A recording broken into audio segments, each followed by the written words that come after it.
I want to say free KAOS as well, you know. 101%. ABDUR. I love that brother. It's the same kind of thing with him as well. You get me? They've done him dirty. I would like to say something in regards to that matter as well, and I know we're going to come to that as well. That's what he was one of the brothers that was extremely subjected to a lot of unfair things. He still is. Yes, and we need to. We also need to articulate this. We need to bring this to the public domain. Yeah.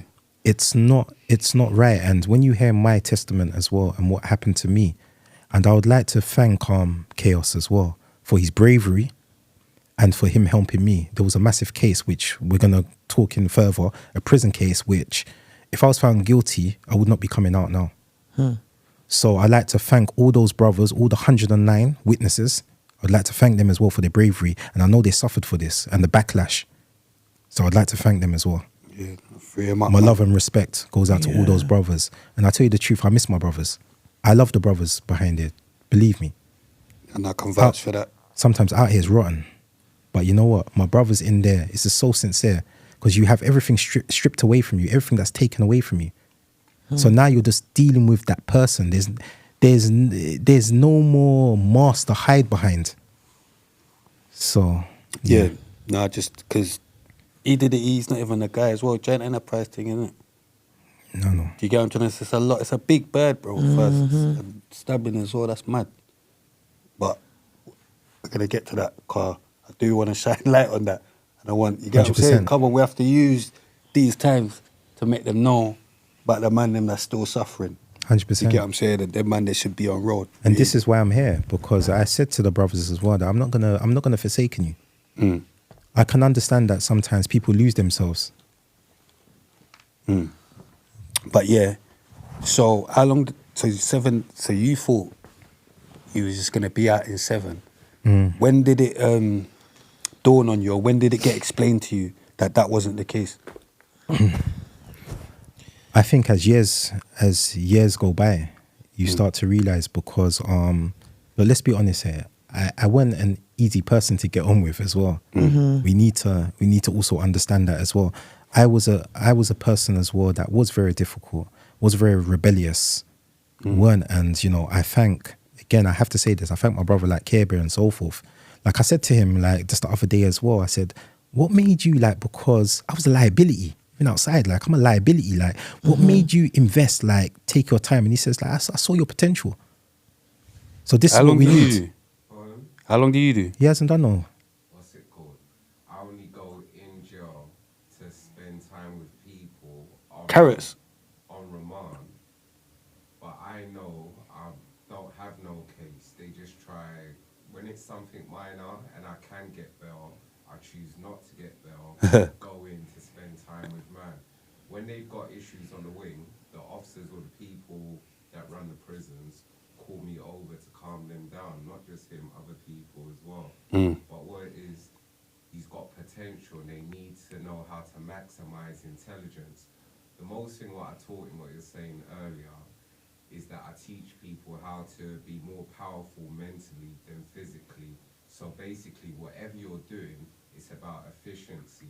We're very valuable, but we don't have outlets to express our value. So I show them alternatives, and that's why certain men appreciate me. And that's what happened. A lot of men had a lot of energy and skills, but I showed them how to get much more with less headache and lots of other ways as well.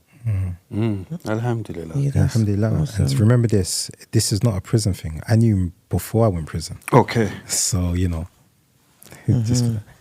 So, yeah, bro, how did it go from 7 years to doing 22 years, bro?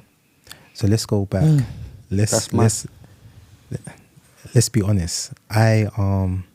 Continuous fights, prison guards, I just didn't care. I said, okay. Sounded like Charles Bronson, mate. This is what's going to happen, so this is what I'm going to do. So basically, I was just constantly fighting. Constantly with prison guards and just being moved constantly up and down the country, everywhere. Then obviously I had my escape attempts again. Tried to get out of there. Yeah, so the Old Baileys. So we tried to... As what?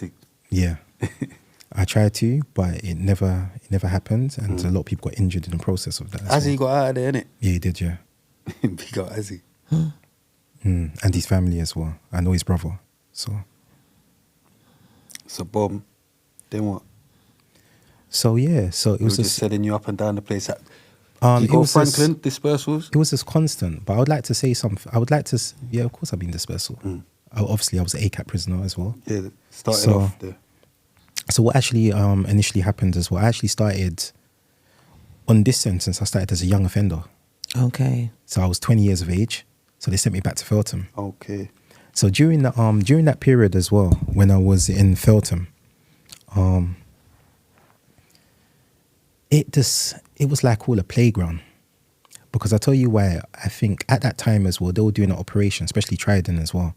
A lot of people were actually, at that point, a lot of people were getting arrested. So That when you was with Smitty? yeah, and Dwaine and so forth. Yeah, come on, man, free up, free up. And at that time when I came in as well, I had 9 cousins that was also in there as well. And they all had their co-defendants. And then there was all your people as well in there. And we all collaborated, and, you know, there was everybody else. And so it was actually pandemonium. You know, we just saw it like, well, we're not listening to you. We're going to do our own thing. And then obviously it was totally... And I think the final straw, when they started me up, because they actually started me up, and it was instant that it kind of... It was... We were going on a visit, me and my cousin, and obviously we encountered a gentleman that was a red band, and he was of a fair size. And he speaks mad, innit? He was of a fair size. You know, like, God, I could never wire you, even if I wanted to. He speaks too much proper English. God. And he was trying to intimidate us. So, you know, because I felt insecure within myself as well, obviously I reacted. I asked him, who are you looking at? Rather than me actually saying that, like, maybe I look familiar to him. Maybe I remind him of somebody. And so what, even if he looks as well. Now you know the thing, man. You needed page, and you know the thing. It doesn't really matter. But anyway, I said that, and he just thought that, yeah, I think he was waiting for something. He just threw down his stick and this up. Yeah, let's go. Right, he didn't even care about his red band. No. He was, you know, I congratulate the gentleman. Yeah, that's what I'm saying. Red bands normally schoolboys. Unfortunately, that it didn't work out well for him. Of course it didn't. Long day for him. But what happened was, we were supposed to go on a visit. So me and my cousin had a double visit. Then the officer blew the whistle. He had the whistle. We blew the whistle. Could they get back? And then we had to go back.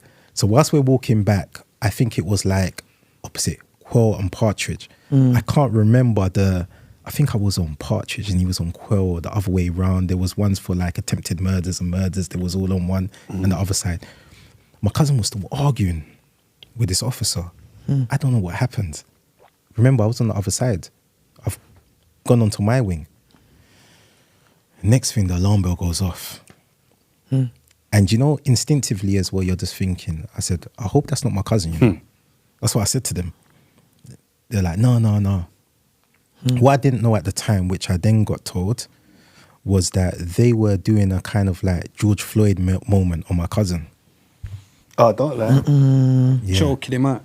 And then, you know, we can say this though, because this is all documented. Then Dwaine and so forth, they humped my cousin out.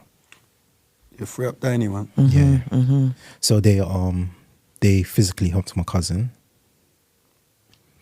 and due to that, the whole wing erupted. So now they've got a problem on their hands. Now, why they said they came for me after, so they got the Tornado team. They really messed them up. Then they're trying to say that when they came for me now, remember I'm on the other side, they said that they heard Tornado someone came say, for you as well? Yeah, they said they heard someone say that let's get Patterson. So that was justification for them to move me. But the weird thing about it was as well, I had 9 cousins in there. 4 of them had the same surname. Yeah, so which Patterson? So what are you talking about? But they moved all of us. They got rid of all of us. Oh, for real? Yeah. So what happened was they dealt with them. before that, or prior though, I'd be honest with you, there was a moment where that on our side as well, the young people, you know, the young men, they actually stopped us when everyone was looking like to say, what, say the word. And it was like, my cousin looked at me and he was just like, they're not ready for this. And I just thought, you know what, no, let's go behind your door.